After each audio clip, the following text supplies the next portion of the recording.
He was standing in the middle of the restaurant with a small velvet box in his hand. His heart was pounding so hard he could barely hear the music playing behind him. He had rehearsed this moment for weeks. He had planned every detail.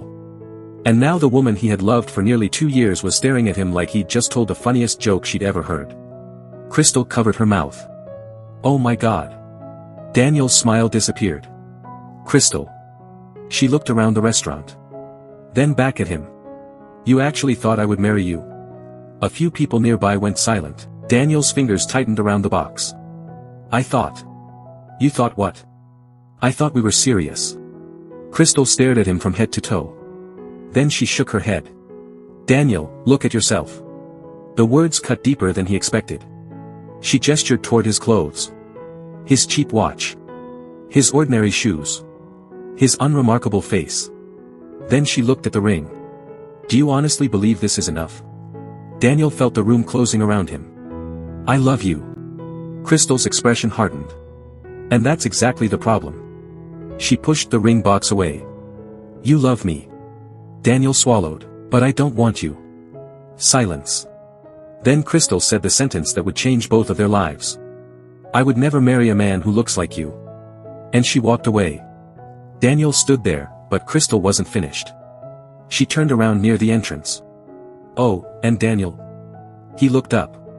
If you're going to propose to someone like me, at least become attractive enough to make the proposal believable. Then she left. Daniel didn't move.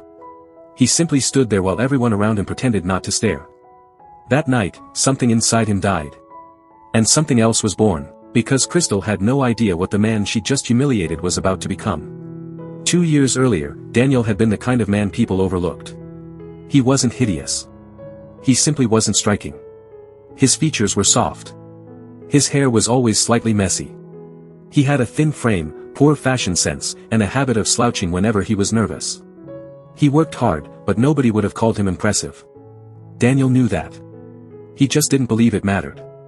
He believed that if two people genuinely cared about each other, appearances eventually became secondary. Crystal didn't share that philosophy. She was beautiful and knew it. She walked into a room and people noticed. She dressed expensively, took care of every detail of her appearance, and had no shortage of men trying to impress her. Daniel met her through mutual friends. He had been attracted to her immediately. But what surprised him was how easily they talked. She laughed at his jokes. She asked about his ambitions. She seemed genuinely interested when he talked about the business he wanted to build someday. Daniel took that interest seriously. Crystal didn't. At least, not in the same way. For months, Daniel quietly fell deeper. He never told her. He was afraid that if he confessed, everything between them would change. So he stayed close. He helped her whenever she needed something. He listened when she was upset. He celebrated her achievements. When she needed someone at 2 in the morning, Daniel answered. When she needed help moving apartments, Daniel showed up. When her car broke down, Daniel came. He wasn't buying her affection. He genuinely cared. And eventually, he convinced himself that maybe she cared too. That's why he bought the ring. That's why he planned the proposal. That's why he believed she might say yes. He was wrong. After Crystal walked out of the restaurant, Daniel remained there for several minutes. Eventually, the waiter approached. Sir. Daniel looked down at the ring. Can I get the bill? His voice was strangely calm. He paid. Then he walked home. He didn't cry. Not that night. He stood in front of his bathroom mirror instead. He stared at his reflection. Then he remembered Crystal's words. Look at yourself. He did. And for the first time, he saw exactly what she saw. A man who had stopped taking care of himself. A man who dressed like he had given up before life had even started.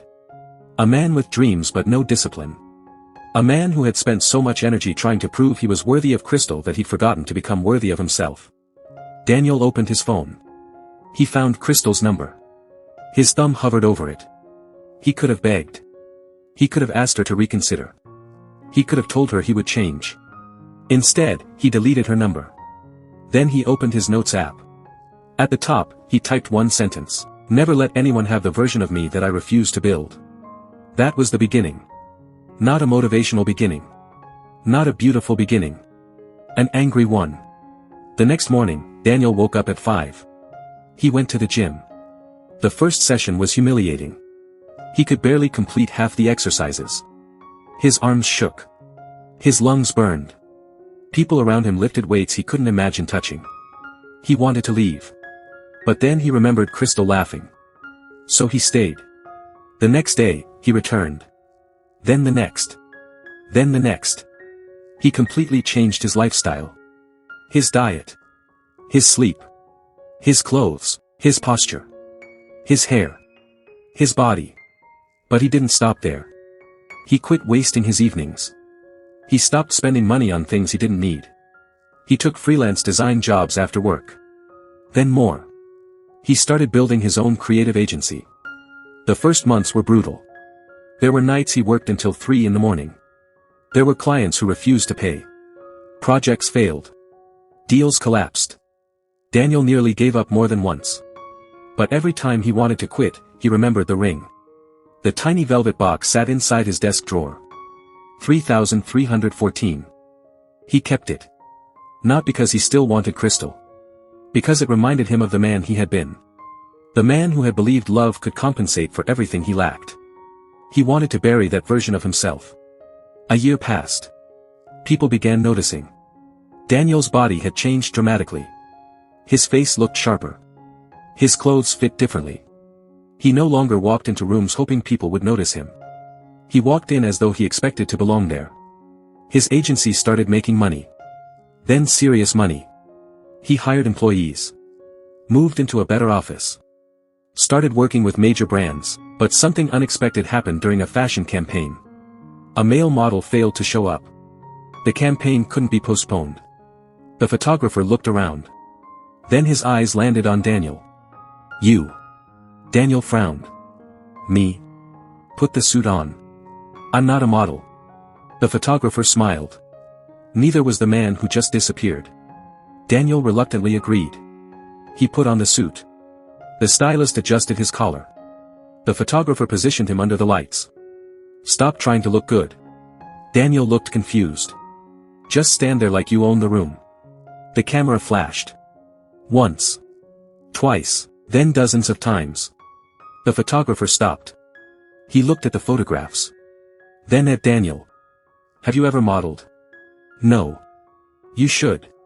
Daniel laughed. I run an agency. You could do both. That conversation opened a door Daniel hadn't even known existed. Within months, he was doing commercial campaigns. Then fashion shoots. Then luxury brands. He wasn't just attractive. He photographed extremely well. The camera loved him. His confidence made it better. Soon, brands started competing for him. And Daniel began understanding something. Crystal hadn't been completely wrong about one thing. He had been capable of becoming far more than he was when she rejected him. She had simply been wrong about what that meant. He hadn't become valuable because he became attractive.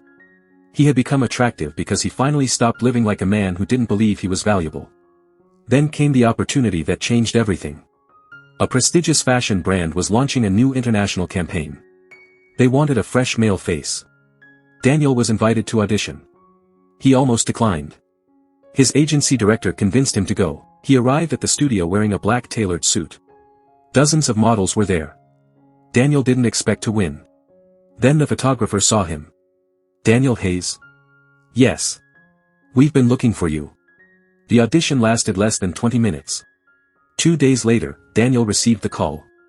He got the campaign. And not just the campaign. He was going to be the face of the brand's new collection. His photograph would appear on billboards, storefronts, social media campaigns, and the cover of a major fashion magazine. Daniel stared at the contract. Then laughed quietly. 2 years ago, Crystal had told him he wasn't attractive enough to propose to her.